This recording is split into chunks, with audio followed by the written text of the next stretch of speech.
If every budgeting app has left you overwhelmed and every spreadsheet ends up abandoned on page 2, you're not broken. You're trying to run a complex system on a tired brain.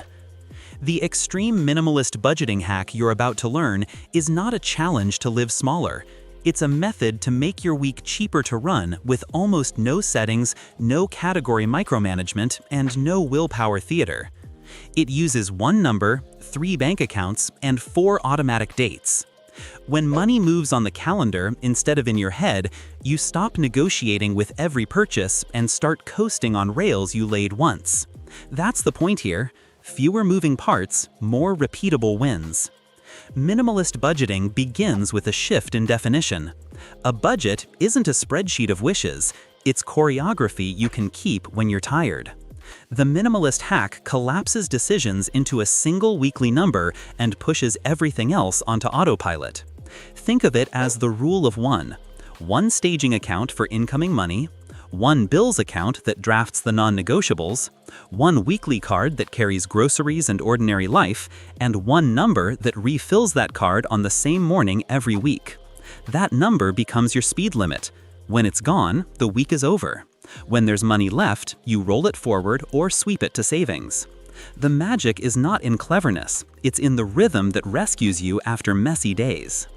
To get there, you start by mapping your true essentials once and then retiring the math. Pull your last 2 or 3 months of bank and card statements and circle the expenses that keep a roof overhead and a life powered. Housing, utilities, basic groceries, transport, insurance, and minimum debt payments. Add a line for modest phone and internet plans and for any childcare or medical costs you must pay no matter what. Ignore rare surprises. They're not rare, they're seasonal. Tires, copays, gifts, school fees, license renewals, the winter energy spike, the carnival called December, they happen on a schedule, just not a weekly one. Give each a name and a monthly drip. Minimalism doesn't pretend irregulars don't exist. It contains them in tiny labeled puddles you fill automatically so they stop ambushing your week. Once essentials and irregulars are named, choose the weekly card number. If you share a household, choose it together. It should cover ordinary life after the fixed bills are handled. Groceries, small household supplies, gas if you drive, the occasional coffee that keeps a bad morning from getting worse. Err on the side of smaller and allow yourself to adjust upward once after 2 weeks of reality. The number isn't a punishment, it's a speed limit that protects your future from your phone. Write it down, put it in your calendar. That's the number you refill every Friday morning without debate. The plumbing is simple. Route every bit of income into the staging account with no card attached. On payday, money leaves staging for 2 jobs before lifestyle hears the news. A contribution to your sleep fund and an automatic transfer to investments if you're investing. In the first week of the month, your housing, utilities, phone, insurance, and every minimum debt payment draft from the bills account. The day after payday, small drips leave staging to fill your named sinks for irregulars. Every Friday, your weekly card refills to the single number you chose. That's the entire budget. You stop categorizing receipts like a bookkeeper and start running a household like a conductor. The difference is that conductors keep time, they don't argue with violins. Why call it a sleep fund instead of an emergency fund? Because the fund's job is to buy you sleep. Start with 1 week of essentials quickly, then build to 1 month, then toward 3 to 6 months as your responsibilities grow or your income gets spikier. Park it at a boring bank, separate from daily spending, with no debit card. Align insurance deductibles to the balance as it grows, so a bad Tuesday becomes an errand, not a crisis. Minimalism here doesn't mean fragility, it means margin. You can't keep a 1-number budget if every surprise sends you scrambling. A small cushion keeps the engine running while life does its thing. The minimalist hack also eliminates category guilt by designing your kitchen and commute for bad Wednesdays. 2 10-minute dinners you can cook half asleep, a freezer whiteboard listing what you actually own, and a 1-hour Sunday batch of components, beans, roasted potatoes, a pot of soup, hard-boiled eggs, chopped vegetables, turns "I'm tired, let's order" into "I'm tired, let's assemble." For transport, carry a friction kit, water, a snack, a charger, a small towel, a bandage, and a spare 20. Batch errands into one loop per week. These tiny props cut the most common budget leak: panic purchases at surge pricing. Minimalist budgets don't win with discipline, they win with fewer emergencies. Debt fits in the system without shame. Minimums draft from the bills account in week 1, so late disappears forever. Choose one target balance and send a steady extra from staging every payday until it dies. If math motivates you, aim at the highest APR. If momentum motivates you, kill the smallest balance first and roll the freed payment forward. During the sprint to build your first week of sleep fund, it's okay to pause the extra debt payment for a couple of cycles and then resume. The goal isn't to be debt-free tomorrow, it's to stop using credit cards as a fake emergency fund while your real one grows. The attention layer is where this hack becomes extreme. Move your phone charger out of the bedroom. Give your first minutes to water, sunlight, and a 2-minute check that your transfers ran. Unsubscribe from brand emails you never asked for. Move shopping apps 2 screens deep.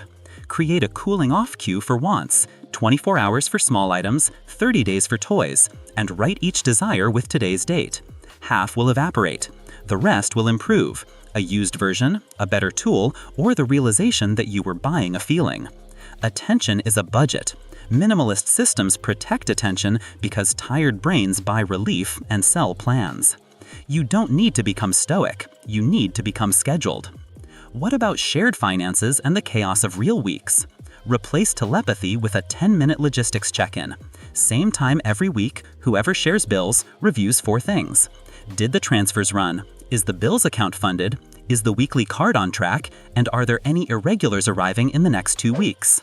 Add one small joy you will fund on purpose: pizza night, park day trip, ingredients for a recipe that makes you feel competent, so rebellion doesn't go shopping for excuses. Minimalism does not mean austerity. It means fewer decisions and joy that actually fits inside your plan. There will be months when you're convinced the weekly number is too low or the bills account won't stretch. Before you torch the system, run a downgrade month. For 30 days, choose cheaper defaults on purpose: generic pantry staples, public transit over rideshares, library holds instead of impulse downloads, thermostat a degree closer to responsible. Keep notes. At the end of the month, lock in only the changes you didn't notice. Those were invisible taxes you can stop paying without feeling anything except relief. Then reset your weekly number if you must, but you'll often discover the pressure fell without touching it. Minimalist budgeting shines with variable income. If your pay is spiky, overtime, client work, seasonal shifts, pay your same safe Friday number every week from a buffer. All revenue lands in staging. You skim taxes if applicable, skim your small savings transfer, refill the bills account for the next cycle, drip the irregulars, and then pay your household like a salary. The buffer is not hoarding, it's payroll. It keeps your week identical during feast and famine, which is the entire point of a minimalist system: rhythm over heroics. If you invest, keep it dull on purpose. A single global stock index fund plus a bond sleeve you can sleep with is more minimalist than a drawer full of clever tickers. Automate contributions on payday. Rebalance on your birthday and half birthday with a small drift band. Write a 1-page policy you can read when screens turn red. Keep contributing, rebalance once, go for a walk. Minimalism in investing is humility. It says, I will still be here. Taxes and fees are the leak minimalist budget's fix without talent. Choose low-expense funds if you're investing. Product change fee-bearing cards to no-fee versions to preserve account history without rent. If you have employer benefits and matches, capture those before buying anything with a cord. If you can cut a bill by calling and asking, "What's your best rate for my current plan?" do it on a boring Tuesday. The minimalist test is simple. Does this action lower friction every month without requiring me to remember anything? If yes, it belongs in the system. Let's put this hack in actual rooms so it stops sounding like a pep talk. A 25-year-old retail worker with unpredictable hours is always almost caught up. She names 3 accounts: staging, rails, bills, drafts, and weekly card. She calculates essentials once, sets week 1 drafts for rent, lights, and minimums, and assigns 5 tiny drips to tires and service, co-pays, gifts, school, and December tickets. She picks a weekly number she can actually hold. The first few Fridays feel tight, then the freezer whiteboard and the 2 10-minute dinners start earning their keep. She pauses extra debt for 2 pay cycles, hits her first week of sweep fund in 10 days, and 1 month of cushion in 8 weeks. No heroics, no fancy apps. Friday becomes boring. Boring Fridays are how ordinary people win. A 32-year-old teacher keeps feeling ambushed by special expenses. She gathers the last 3 months of statements and admits the truth. Special was just seasonal. She names the sinks with dates, automates the drips, and puts a small whiteboard on the freezer so leftovers become lunches instead of fossils. She moves her phone charger out of the bedroom and installs a cooling-off cue. 2 months later, the weekly card stops riding the edge, and the holiday month no longer feels like a disaster movie. Minimalism didn't make her life smaller, it made her week predictable. A 40-year-old engineer with equity comp feels rich on paper, stretched in practice. He writes a 1-page investing policy, sells RSUs as they vest by rule, skims taxes, caps single-name exposure, and routes proceeds through staging before lifestyle hears the news. He keeps a minimalist portfolio and a 6-month sleep fund in cash-like accounts. He trims 2 pointless subscriptions during a quarterly rebuy ritual and reduces his internet plan to the speed he actually uses. His weekly number barely changes, his margin grows. Minimalism at his income level looks like fewer surprises, not fewer joys. A self-employed designer with feast and famine quarters separates business and household money for the first time. She routes all invoices into staging, skims taxes and savings, fills the bills account, and pays herself the same safe Friday number from a buffer. She writes 2 productized offers from the 5 messy favors people always ask for and collects deposits with scope and timeline. She refuses to add categories. She guards the weekly number and the 4 dates. Her business remains spiky, her household becomes smooth. That's solvency. There are a few traps to avoid so your minimalist budget doesn't drift into magical thinking. If an expense makes your week cheaper to run every month, it's not anti-minimalist to keep it. A good pan that cooks instead of sticks, a chair your spine thanks you for, a bike lock that actually works, these are friction killers. Minimalism is not deprivation, it's ruthlessness about what stays. The second trap is confusing scarcity cosplay with simplicity. You don't have to live in grayscale to be responsible. Fund a yes on purpose envelope with a small, scheduled amount for pleasures you won't regret. When joy has a lane, rebellion stops borrowing from the grocery budget. The third trap is clarity addiction.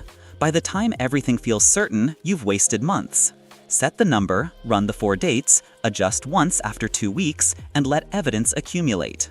Recovery beats perfection in minimalist systems.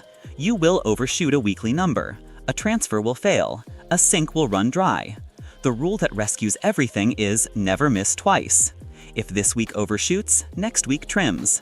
If a transfer fails, it runs on payday. If the sleep fund takes a hit, it refills before anything else. Minimalism isn't about flawless execution, it's about fast repair and smaller surfaces to break. Before you close this and promise you'll come back later, run a tiny ceremony that turns this from advice into a week you can run. Rename 2 accounts, Staging Rails and Sleep Fund. Open or repurpose a bills-only account if you don't have one. Schedule 4 transfers, payday savings into the Sleep Fund, week 1 drafts for rent, utilities, insurance, and minimums, day after payday drips into your named sinks, and the Friday morning refill for your weekly card. Write your weekly number on a sticky note and put it where your hands can't miss it. Move your phone charger out of the bedroom, stock ingredients for 2 10-minute dinners and write them on a freezer whiteboard.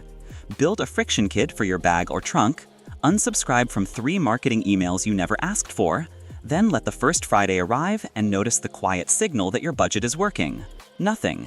The card refills, the bills draft, the sink strip. You feel almost nothing because the plan already knows what to do. A minimalist budget is successful when it feels invisible. In a few weeks, you will realize you're spending less time thinking about money and more time noticing that the boring account labeled Sleep Fund is climbing, that your weekly card isn't gasping on Thursdays, that your inbox sells you fewer feelings, and that grocery trips no longer produce a second receipt called delivery. You'll still wobble, and then you'll repair quickly, never miss twice, and the slope will resume. People might say you became disciplined. You'll know you became designed. That's the real extreme hack: fewer dials to turn, more momentum from the ones you keep. When you're ready to evolve this system without ruining it, do it with a light touch. If your income rises, run a 90-day quiet period where the entire raise routes through staging into bigger drips for the sleep fund and investing before lifestyle hears the news. If you want to invest more, raise the payday transfer by a few % and leave everything else alone. If a season changes, tweak the drips to December tickets and tires and service and keep the weekly number steady. If you share a home, keep the 10-minute check-in and the ask first threshold for big purchases so calendars replace arguments. Minimalism grows by iteration, not reinvention. If you remember one line from this, remember that minimalist budgeting isn't about owning less, it's about deciding less. One number, 3 accounts, 4 dates, sleep fund first, drips for seasons, a weekly refill that forgives you by next Friday. That's the extreme hack because it's the only one that survives real life.